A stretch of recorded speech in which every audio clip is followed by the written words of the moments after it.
to Book 101 Review. Book 101 is all about the books that I read for the last 40 years. And today I have my special guest. One of his advocacy, a practical cultural intelligence conversation, relevant topic for interconnected world, none other than Miss Renee Ninneman.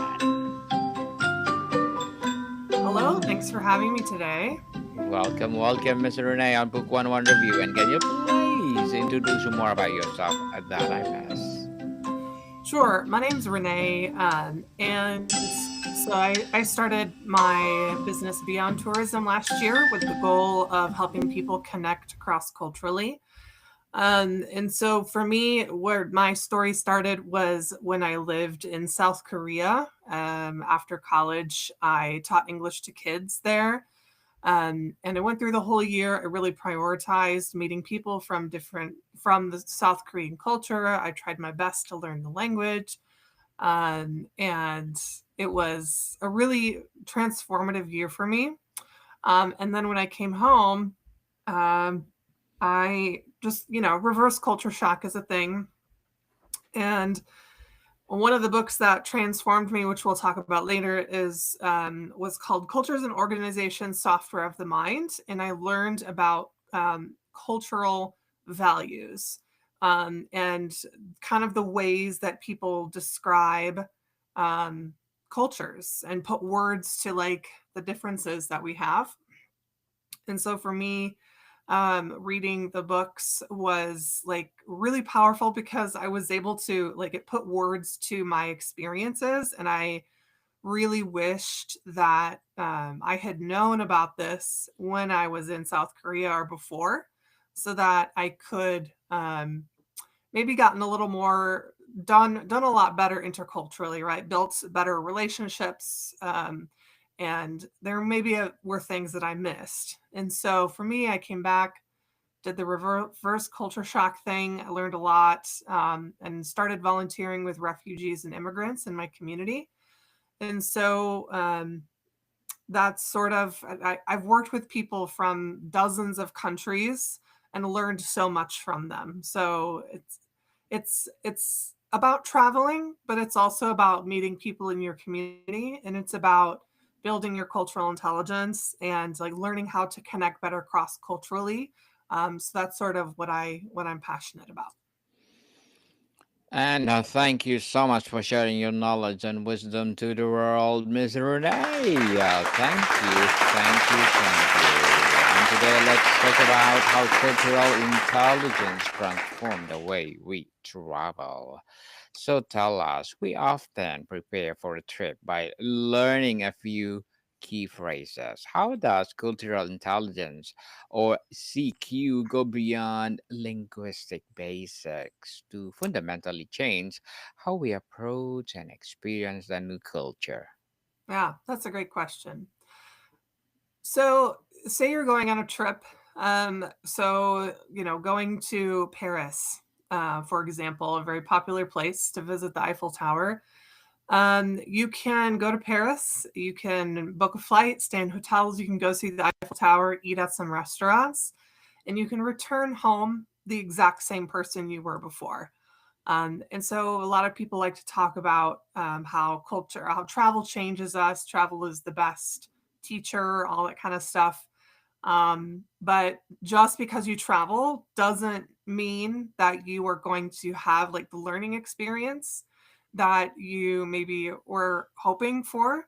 So a lot of people travel this way where they're just kind of going abroad, coming back, and or they do have some really wonderful pictures, and they obviously can say that they saw, the Eiffel Tower. They're really just the same. And so when you are really looking for a little more of an in-depth travel experience where you can engage cross culturally and get to know people in the host community and understand more about sort of the deeper aspects of culture, and ideally meet people, right? Meet people who teach you and um, about what the culture is like. That's when travel changes you, right? It's not just like get on the airplane, stay in a hotel, but getting to know the people and learning things that can really open your mind. And so, traveling with cultural intelligence really just helps open you up to more like to whatever lesson travel is trying to teach you, right? So if you're wanting to learn a lesson about the community that you're traveling to, you cultural intelligence can help you be open to that and to help you know what to look for and to help you understand like your own cultural behaviors, and then learn how to adapt, and that's really like connecting cross culture. That's the most important thing. How will you describe the core mindset of a traveler with a high cultural intelligence? What the internal shift have to happen before they even pack their bag? It's a person who um, is very reflective, right? Self-reflective, and so they sort of are able to identify when they're uncomfortable or when they're experiencing something that's different or kind of feels strange to them. And they are able to like face that and not like be awkward or like run away. They're able to kind of face the moment and be curious and also be humble. Those are two really incredibly important things. So, coming into the experience with that curiosity, why am I feeling strange? Why am I feeling uncomfortable? And then humility, let me ask questions and try to understand, like, have I done something that I shouldn't have? Did I say something I shouldn't have?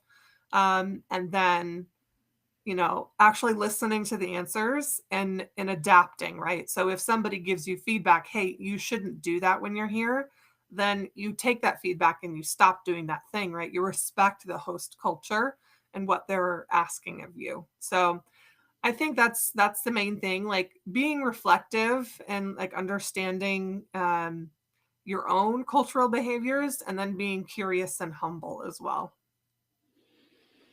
How would you describe the presence of people that they are not aware of the custom and tradition of the countries they're visiting? I think that a lot of people travel that way. They don't really spend the time to learn about customs and traditions. And I would say customs and traditions, a lot of time, that's like the above the iceberg stuff. So the old iceberg analogy of culture. Customs and traditions, a lot of times, are like above the iceberg. So those are a lot of the things that you can see, like how they celebrate holidays, how they might have different traditional dress, religious practices, that kind of stuff.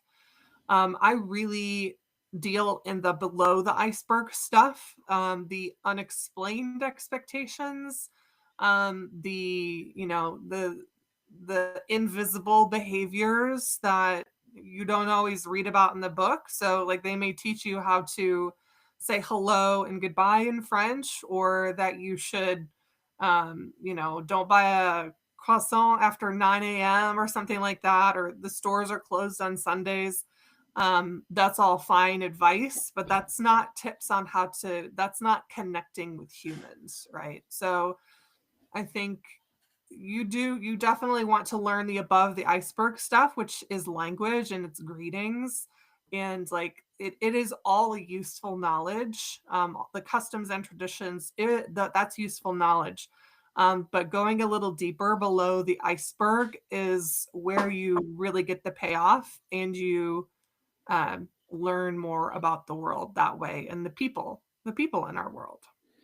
The people itself. So, Miss Renee, travel can sometimes reinforce stereotypes if we are not careful. How does actively developing our CQ serve as antidote, allowing us to see the diversity within a culture rather than just a monolithic image of it. Yeah, I think when it comes to like being open, it kind of requires an openness, right? Yes. Um, and then some people really struggle with that in the first place. And so I think if you struggle with being open to differences, then you're going to struggle to learn cross culturally, to connect with people cross culturally, right? Um, and so I think when you kind of when a traveler is going into another situation, also I want to say like talking about assumptions, right? Like if you go into a situation or an experience where you're traveling and like your assumption is something sort of negative about the particular host culture, then like you've got an assumption that's going to like pave the way for negative interactions, right? And so if you don't realize that you have this assumption, and I think a lot of times people want to be open, like they genuinely do, they want to learn, they're curious about the world, they're wanting to go out and see it, um but they never do that reflective thing where they're like, well, hey, um are there assumptions? Like, do I think negatively about these people or this group, a group of people or this country? And so if you aren't sort of taking that step to identify and like consider that you may have some negative assumptions and stereotypes, then um, you're going to have a hard time, right? That's not the mindset that you are going to find success in cultural intelligence. Um, Did I answer that question? What was your question? Indeed. Indeed, Miss. You did the right answer. You did answer correctly. So, CQ is often broken into drive, knowledge, strategy, and action. Can you give us a simple travel scenario that illustrates how these four components work together in real time? Sure. So let's keep using Paris as an example because we're there. Go ahead. So CQ drive is the first one. So that is your motivation, right? How interested are you in learning about the place? And so most of the time people already have a fairly high CQ if they're or high CQ drive because they're wanting to go to the place, right? They're curious, they're motivated, they're going to pay money, they're going to take the time off work or whatever, so they're motivated to go. So that's the drive, right? That's the motivation. So you book the flight, there's your CQ drive. And then the knowledge aspect, that's a lot of some of the above the iceberg stuff. So you learn that you have to greet people saying bonjour everywhere you go. That you learn how to like greet people respectfully. You learn like when the shops close and when they're open. You learn like, do you need like a visa or anything to enter? You learn like what is the you have to figure out the currency, right? The Yes. maps, the buses, the metro, all that kind of stuff. Like maybe some geography, like what are the different neighborhoods in Paris and around. Maybe you learn about some politics that's going on, that's informing things that are going on in Paris and France at the time. Those are all really useful things when you're learning about knowledge and about a culture. And then you could also learn about some of this under the iceberg stuff as well. So what, how do French people approach communication? Are they direct or indirect? Are they individualist or collectivist, right? Some of those things can be very useful too. And then whatever language you can pick up. So then CQ strategy, that's, partially like planning your interaction. So this would be assuming you meet people. And a lot of travelers, I think, end up with like the CQ drive and then the CQ um, knowledge, and then they stop there because they don't meet people when they travel. So say you have the opportunity to meet some French people, then you would have the opportunity to get to know them. And that's when you would really implement your CQ strategy. So you would kind of plan for your interactions, and that's a part of it, planning. And then when you're interacting with them, just be aware of your own behaviors and your own thoughts, sort of like a metacognition, right? Like thinking about your thinking.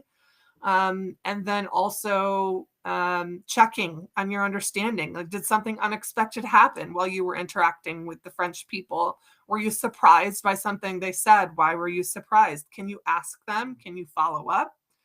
Um, so that's really useful as well. And then CQ action, that would be, next time you see them, maybe changing the way you communicate a little bit, like being a little, um, getting better at your greetings, or, French people are very good at like direct negative feedback. So sometimes, they can, they're comfortable sharing complaints, that can be a real bonding experience. So you could do that.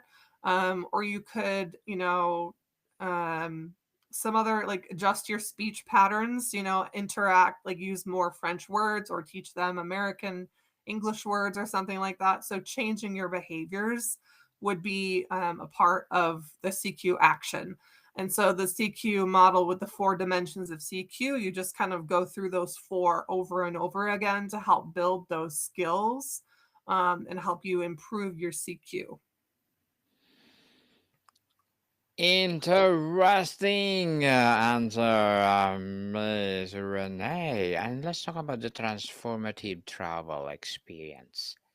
How does CQ transform a traveler from a passive spectator seeing the sights to an active participant in the human experience of a place?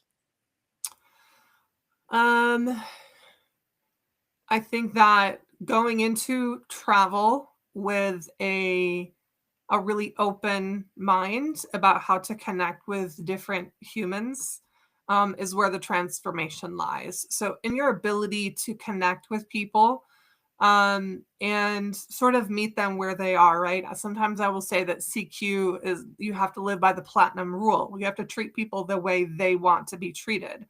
A lot of times travelers will, they go abroad and they expect to be treated like they are in their home country, or they expect things to be the same as their home country. And they're like, well, why isn't it like this? Like, well, because you're in another country, right? And so just meeting people where they are and just accepting things the way they are, right? You're there to learn and to visit. You're not there to like tell people how to be. You're there to sort of gather information and learn about how things are different. And so um that's where the transformation is, right? It's in meeting other people, it's in connecting with other people and genuinely learning from them about what is their country like, what is it like to live there, and asking those really um important questions that when you go home, like, it's really genuinely transformative, right? So, for example, I went to Latvia earlier this year, and I visited the Russian occupation museum, and I learned a lot about Latvia's history,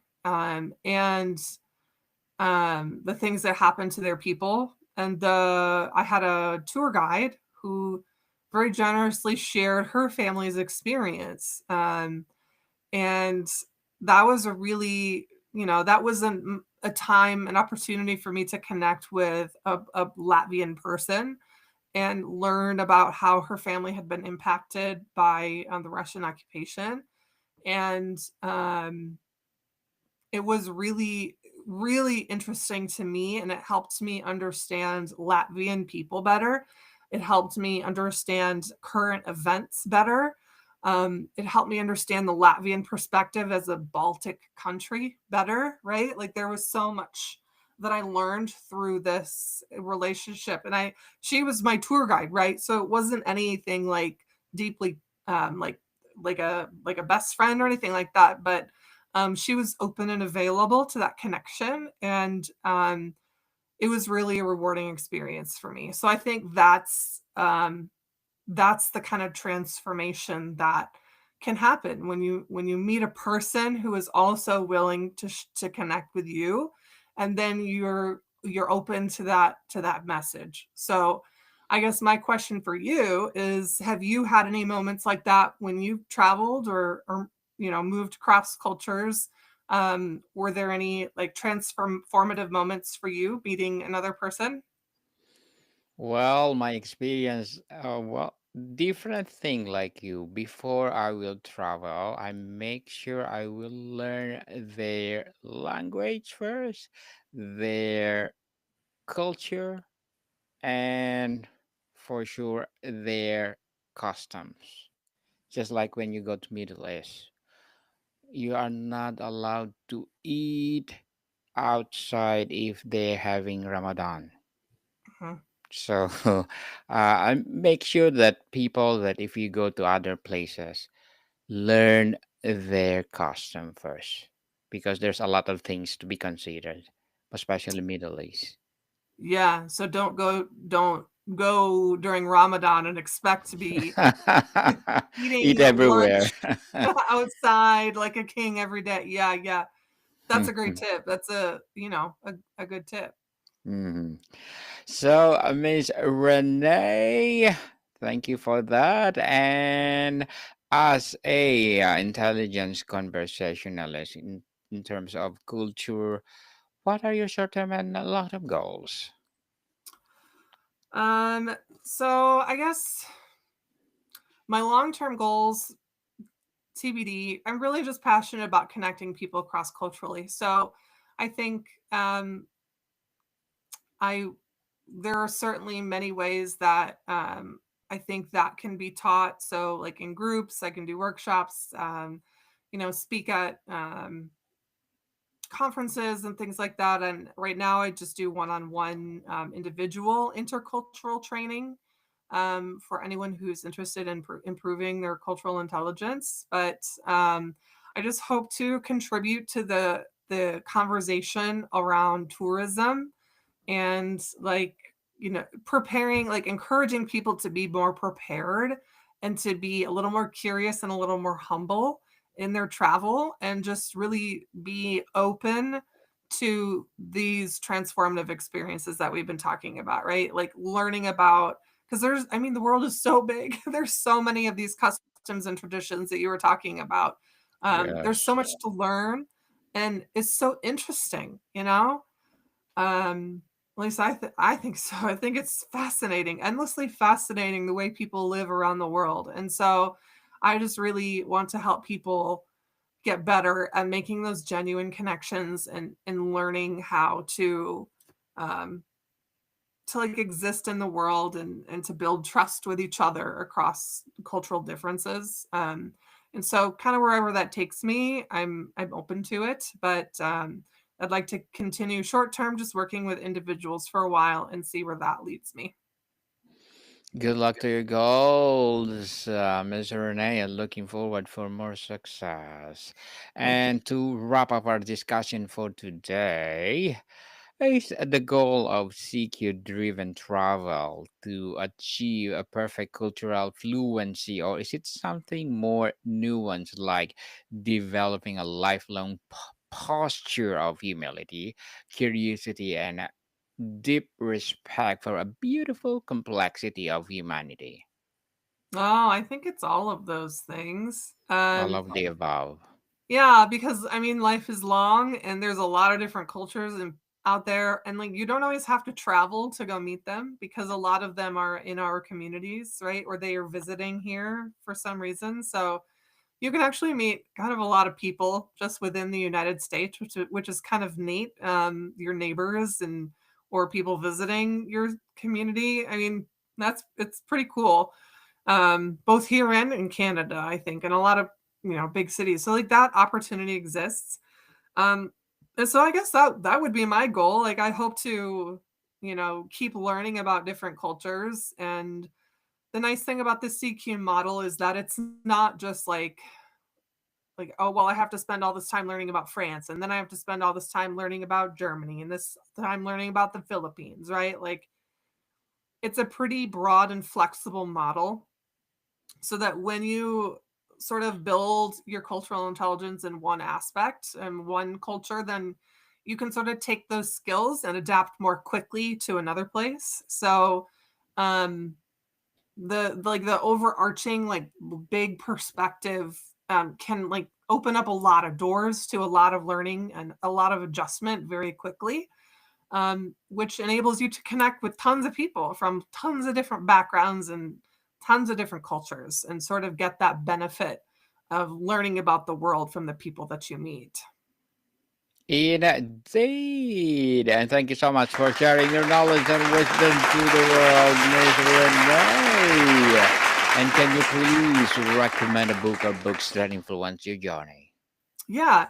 So for me, the first book that I read that like blew my mind was this one here, Cultures and Organizations, Software of the Mind.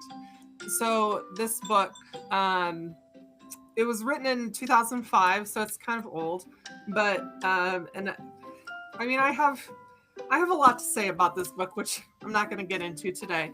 But it really introduced the concept of cultural values to me. Like, I bookmarked the individualism versus collectivism page, because that was really useful to me when I was first learning about the difference between those two approaches. But it was incredibly valuable to me, and it met me at just the right time when I wish I had learned about it earlier, but this is a good one. And I will also say, like, I'm very much like, I have a very academic approach, which I think some people it's useful, or they understand it, and some people don't like that. But like, um, Geert Hofstede was one of the earlier researchers in cultural values, and so it was, early work. And so I think it's really interesting to see, like, this is the root of where a lot of the other cultural models came from. And so there's just a lot of information, a lot of useful information in this book. Useful information indeed. So, Miss Renee, can you please invite our listeners to support your advocacy, your business, or whatever projects that you're doing right now? Sure. So the main service that I offer right now is an individual intercultural training. So what happens is you take a cultural assessment where we can measure your cultural values, and then the 4 dimensions of cultural intelligence can be measured as well. And then we sort of do a deep dive into, your culture, where you are coming from, and then also what culture you may be entering into, and then have discussions about like where there might be some friction points, where you might struggle, and then just try to find those points at which you can be prepared and be ready to engage and sort of meet people where they are, and like you can be aware of your own behaviors and just have a really smooth, the goal is like smooth interactions, right? And just easier connections with people who are different than you. So individual intercultural assessments that you can schedule with me. Yes, people, let's support Miss Renae Ninneman, because if you support her, for sure, more and more empowering business advocacy to come. So, Miss Renae, thank you so much for your time. Thank you. More to come, people. See you soon.